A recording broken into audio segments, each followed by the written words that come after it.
Wildfires today, if you look across the last 5 years, 2018 to 2022, the global wildfire losses were about $60 billion, give or take a few.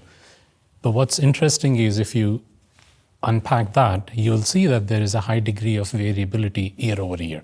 There were years where the losses weren't as significant, and then there were years where industry suffered huge losses. And that represents the fundamental challenge of modeling wildfire peril. The dynamic nature of wildfire, the dependency on several factors. There are many parameters that impact the frequency and severity, and the interplay between these factors as an event is unfolding makes it that much harder in order to understand and model, right? From a technical perspective, I think it's very similar. We would describe that year-over-year change as interannual variability, which is our sort of way of saying, how do you get a model to capture and understand the fact that something's changed in the past year and therefore the future is likely to be different? So what we need is a system that can handle a lot of data about terrain, weather, vegetation, and also be able to scale across the US, across Canada, Australia, wherever you are. And that's why, from a technical perspective, machine learning and an AI-based first approach is the solution from our perspective.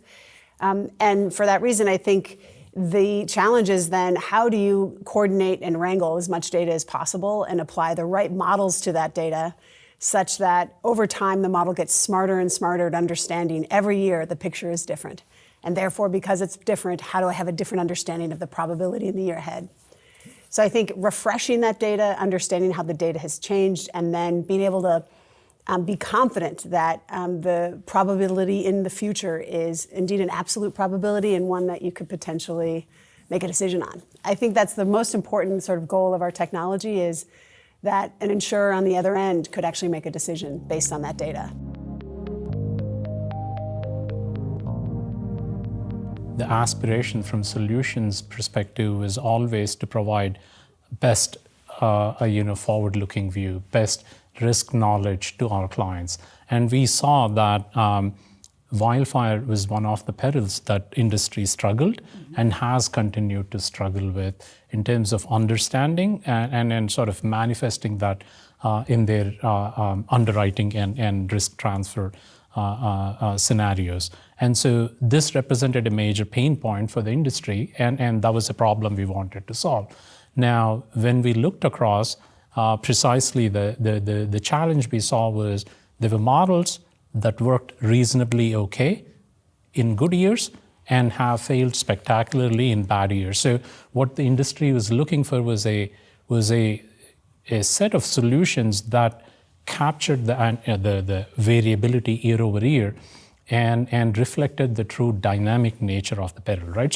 So it was a very tough problem that we were looking to solve for, and that's where the notion that what's the best solution that we can find and then apply our risk knowledge in partnership to sort of deliver that to the industry. You know, I think about our challenge at X or at Google, where we built this, is to actually create a startup or a small company that finds a business model that can scale. So that's actually quite challenging for any company in any stage, is to have a product, in our case, wildfire forecasting, where they find a market that fits.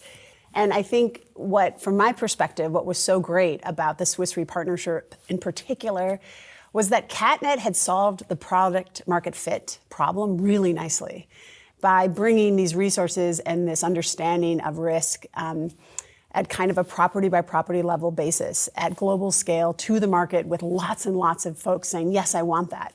So for us to partner with a team and a group and a product and a platform that had already figured out product market fit and had figured out how to deliver these kinds of peril insights to the market was just an invaluable opportunity. The other side of this, of course, I should add is, just because we have a good technology product doesn't mean we understand how people might use the technology to price risk. And that is, of course, Swiss Re's expertise. So there's another piece of it too, which is that having Swiss Re bring this product to market allowed us to say, kind of understand what customers were likely to value most and just save us a bunch of time and effort.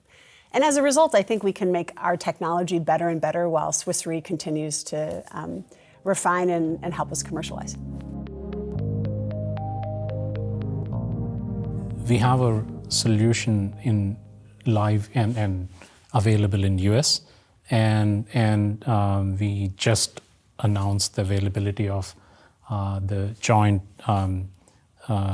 Bellwether wildfire solution integrated into CatNet, available in Canada earlier this February.